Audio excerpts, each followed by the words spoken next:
దానికి ముందు బాగా ఆలకించండి ఈ మిరకల్. ఇప్పుడు కేసీఆర్ గారి గురించి పెద్ద మిరకల్ జరిగింది, అటు చదవండి. అది ఏంటా మిరకలు చూసారా? నిన్న రాత్రి హిప్ సర్జరీ అయిందట. ఆయన మళ్ళీ మార్నింగే నడిచేస్తున్నారట.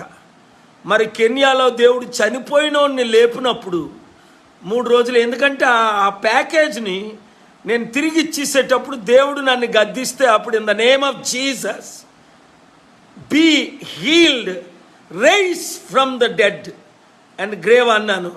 మిరకల్ జరిగింది. మీరు సిఎన్ఎన్లో అన్ని ఛానల్లో చూశారు.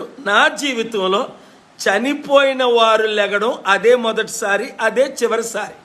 తర్వాత నా wife just 2.5 minutes clinically dead, physically వాళ్ళు 5 డాక్టర్లు స్పెషలిస్టులు రివైవ్ చేశారు, తను బాగుపడింది. తర్వాత కూడా అనేక రోజుల హాస్పిటల్లో ఉంది.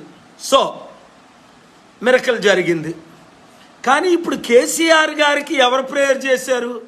ఆ సతీష్ గారిని ప్రేయర్ చేశాడా? కల్వరీ టెంపుల్ కొంపదీసి వాళ్ళ కొడుకు 100 కోట్లు ఎంతో ఇచ్చాడు, హాస్పిటల్కి ఏమైనా వెళ్ళారా అని ఎంక్వైరీ చేస్తే ఆయన వెళ్ళలేదు, ఎవరు హాస్పిటల్లో పర్మిషను లేదు. మరి హిప్ సర్జరీ అయినోడు కనీసం ఒక సీరియస్ సర్జరీ కనుక ఇది 1 week బెడ్ రీడన్ ఉంటారు, ఆ తర్వాత ఎవరైనా నిలబడతారు. న్యాచురల్గా చిన్న సర్జరీలకే 2-3 రోజులు పడుతుంది, అది పెద్ద సర్జరీ అని అన్నారు. నాకైతే పూర్తిగా తెలీదు ఎంత పెద్ద సర్జరీ, ఎంత చిన్న సర్జరీ అయిందా లేదా, అసలు ఆయన అంత తీవ్రంగా పడిపోయారా లేదా. We don't have access to judge. But miracle ఏంటంటే కేసీఆర్ గారు నడుస్తున్నారు, థ్యాంక్ గాడ్. కానీ అదే టైంలో ఫైల్స్ మిస్ అయిపోతున్నాయట. చూసారు కదా న్యూస్లో. ఏ ఫైల్స్?